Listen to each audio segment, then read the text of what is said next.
if you are in the workforce and this is your first or second job, you're always going to be developing, and you may transition to another job.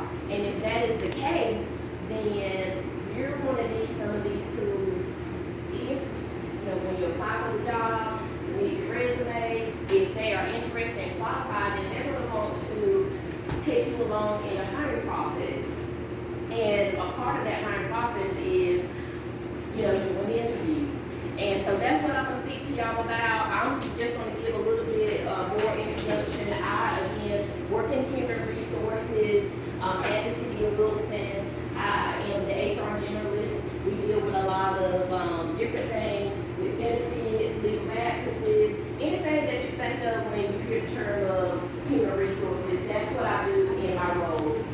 And then I'm also a certified professional with the International Public Management Association for HR. And so I hear all the time about this topic, even though our department, we do not consistently or do interviews. That's mainly done by department managers. I hear about this all the time in my profession. And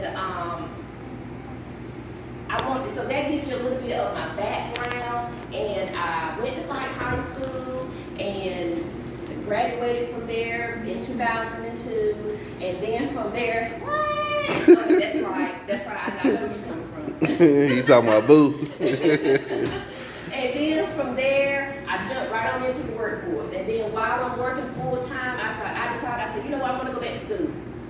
And so I went to Barton College, and they had a weekend program. And so I'm working full time and going to Barton on the weekend. And I did this, y'all, for 5 years, but I stuck to it because I had to go.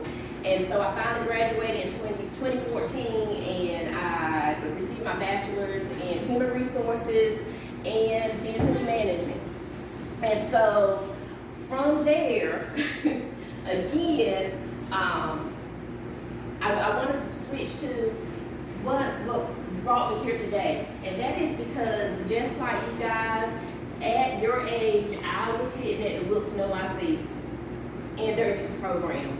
I would do this in the afternoons, and they had tutors there that helped with school, and then they also exposed us to different things, like going to college football games, preparing to go to college, and then also they helped us with workforce development.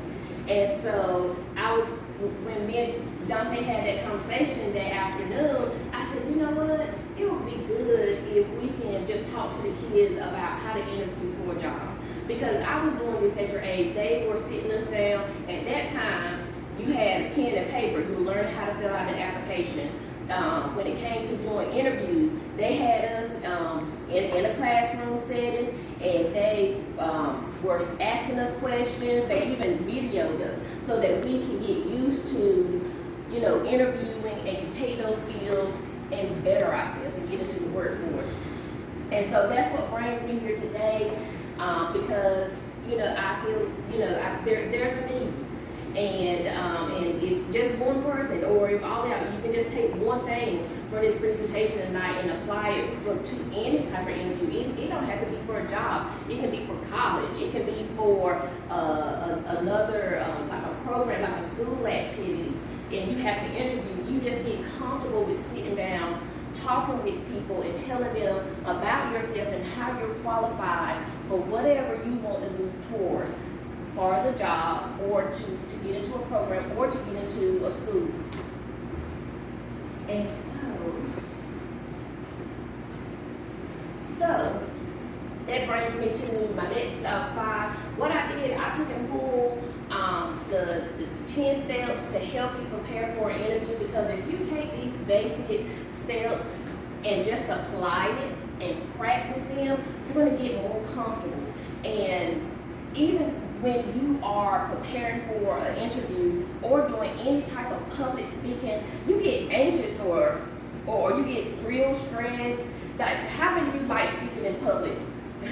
How many of you you are a people person that like to talk and interact, or you just kind of like to yourself, and then when it comes to having a conversation with someone, you kind of, it takes a lot out of you. How many people? He said, yeah. That's good. That's good. So again, the 10 steps that I have is, and I'm looking at a job, but again, where you see the job, you can look at applying for college, things of that nature. But what I have is carefully examine the job description. Consider why you are interviewing and your qualifications. You want to perform research, so you got to do some work about the company and the role. You want to consider your answer to common interview questions, because there are some common, no matter what job you go to, you're going to have them ask about 2 or 3 of these questions that we're going to just kind of practice with tonight. You want to practice your speaking voice in your body language. That was one thing when I was your age and we was practicing with Wilson OIC, I got to learn my body language. I got to see myself and hear how I sounded. And I still have a soft voice, or my voice can get real low at times, but I got to see that. And so when I got out there in the real world and I had my actual interview, I was mindful of that. And so I try to improve myself, I will speak up, project my voice. You also want to prepare several thoughtful questions for the interviewer. You want to conduct mock interview. And that's what we're going to practice with a little bit tonight, and then definitely tomorrow. And you want to print out hard copies of your resume. You want to prepare for your travel arrangements, and you want to sell yourself. Again, these are just some very basic. There's a lot of things you can do, but these are the basics. So we're going to jump into these 10. And so the first one you want to, that we had, was examine the job description. So you're going to, when you apply for a job, most of them are online now.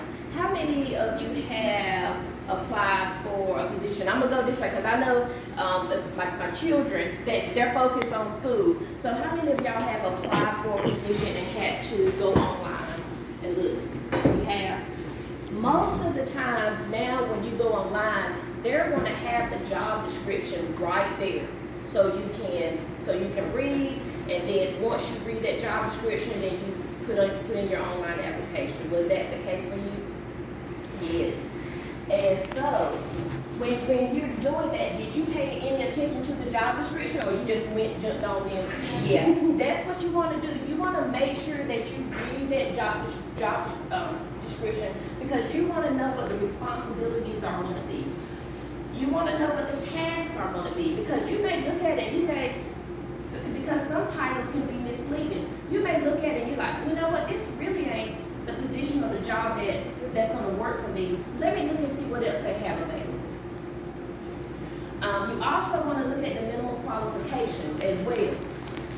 And I have it in asterisks, but even if you're not qualified for a position, they say you really, really want it, or you want to get in that school and you're like, I don't have everything that they're saying that I need, you still apply. You don't let that stop you. Because in some situations, going back to a job, they can work with you to help get you to that point if you're missing some of the qualifications that you need. For school, there may be different programs or avenues that you could take to help get you to the point where you become qualified. So even if you see that you look at the qualifications when you read in that job description and you're like, I don't need it, apply for it. If they don't have a job description, don't worry. Always, and we even had Jay in here tonight. All of your kids have access to, or if you don't have access to the internet, you probably can go to someone and they have the internet. Go to the internet and research that job, because most of the time, just like with us, we have our jobs online and it's part of governmentjobs.com. If you look with the city of Wilson, that same job may be the same that they used in Rocky Mountain or Goldsboro. Sometimes we have other jobs that will call us and ask us, what is your job description for this certain position? We want to make sure that our job match what we have. So if you are applying for a job and you don't see the job description, just go online and Google and see if you can find it somewhere so you can get an idea of what you are or what you have applied for. And then another thing, you can also go to and we call it .net, but with .net, I have used that website to build my resume. Because you know when you're trying to describe, like, this is what I do, and I'm talking about something simple as like a cashier, and it's like, I know this is what I do, but I want to sound professional. And so what I would do, and this is what I learned, I go to o.net, and I type in cashier, they give a job description, and I use some keywords to help build my resume. Same with here, when you're preparing for an interview, you don't have a job description, and you want to, research, build your knowledge on what you are going, what you applied for, and what you're going to be discussing in your interview. You learn those keywords, and so that is my first step, or the first step that you can take. Step number 2, know why you are interviewing and your qualifications. This is about you. This is where you are going to be talking about or explaining your interests so that the interviewer can see if you are a good fit for the job. And in this, you want to access or know what your career goals are. I was talking with this gentleman right here, he was talking about writing things down. Know what you're going to do. Same with your career goals. Write it down. And when you go for your interview, have that in mind. This is what my career goal is. And be ready to discuss that when you are interviewing or when you start to talk with your interviewer. Another thing, you want to review your resume or your application. And believe it or not, y'all, I have been or seen or heard from hiring managers where people will show up to the interview and they don't even know what because they have applied to so many jobs, they're like, what position I'm interviewing for? Right then, that's a red flag for the interviewer. And they will be like, you know what, if you didn't take the time to research the job that you were applying for, then you're just doing it probably because you're just looking for a job, you're looking at salary. But they want to know that you have taken the time to know what you are applying for, and so go back, review your resume, review your application. Another thing, know the job qualifications. And with this, turning it back to yourself, this is about learning what are your soft skills. Like Jaden can already say, if you got anything technical going on, I'm your boy. I know what the cameras anything dealing with IT. I'm like, you can be at basic level. I can probably bring you in the green light, and you can talk about your soft skills or what you know as far as with technology. And so, know the job qualifications so that you can talk about what your soft skills are. Also, your work history. Go ahead and if you have a long work history, then write down those dates so you can say where you started from. You can also talk about in your interview when you know your work history, your growth in your development as well. Another thing what you can do is review your strengths and your weaknesses. Strengths, everybody's probably like, yeah, you need to know what you're good at. But weaknesses, why would you want to in an interview talk about your weaknesses? We're going to talk a little bit more about that. And so what I have, let's see. Okay, so what I have up on the screen is just a list of some of your strengths And this is some of the strengths that you can use, but this is just a short list. You can also use this list if you're developing or creating a resume as well. But strengths would be talking about your flexibility, how focused you are, how creative, how open-minded, scheduling. Like my guys here that have the lawn care, I'm like, you're building strength right now when it comes to dealing with customers. Being innovative, and then, independent as well. I can see you guys working in a management or a crew leader or a supervisor position just because of what y'all are doing now at the age that you are. But learn what your strengths are and write them down, and use those when you are completing and creating your resume as well. The next thing, weaknesses. So I have a list right here because some people, I'm like, we are all human and we are all growing and developing. We have insecurities. We have, struggles with dealing with people. We have, just like if you're get ready for an interview, you may be nervous. But that's human nature. That is something that you can work on. And so write those down as well. But when you talk about them and discuss them, talk up about them. So, and when I say talk up about them, identify what your weakness is, but you tell the interviewer how you are working to improve and develop yourself. Like for me, I was going into my HR job, and one of the things that I struggle with is public speaking. And you're like, okay, but you're sitting here talking to us about interviewing. That's just where I'm at today, because there has been growth and development. But that was the first thing I sat down and I talked with my director about, because she was like, you're going to have to do this during onboarding. You're going to have to present. You're going to have to get these people signed up. So what do we need to do to prepare you? So I identified my weakness, but I talked up about it because I said, you know what, I'm willing to improve. This is what I'm doing. These are the steps that I'm taking to do that, to get to the point where I'm comfortable with doing onboarding and presenting in front of people. And then here I am today. But do not shy away from talking about your weaknesses. And also, if you have like discrepancies on your resume that they bring up, be willing to deal with the awkward stuff.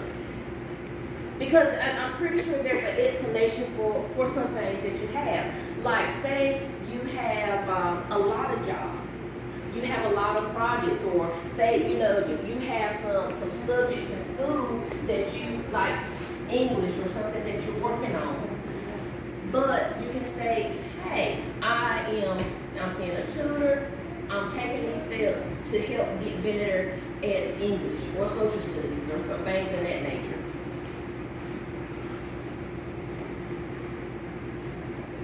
Soft skills. This is where you are giving credit where credit is due.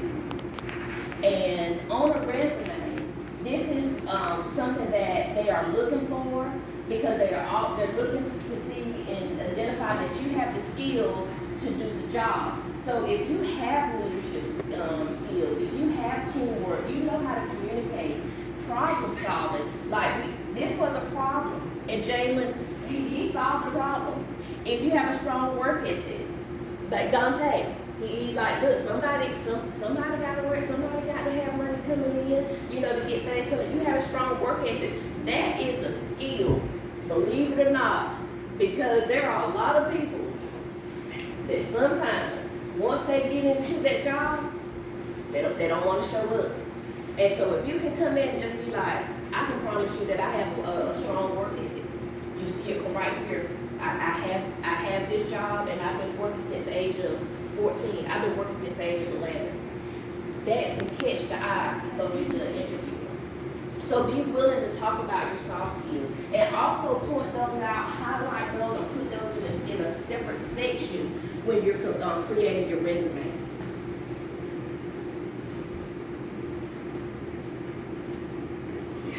All right, so what we're going to do is just have like just an individual session about personalities. This is something that throughout my career that I've taken so many personality surveys, and what I'm gonna go ahead and do so that y'all can just get an idea, I'm gonna go ahead and pass these around. Need help? So that you'll have something to write on. And then the pens, and these are new Help out. pens as well. So, He gonna help you out. okay. So you walk around with this, and I will walk around. Alright, so get this to each other. Get this to you.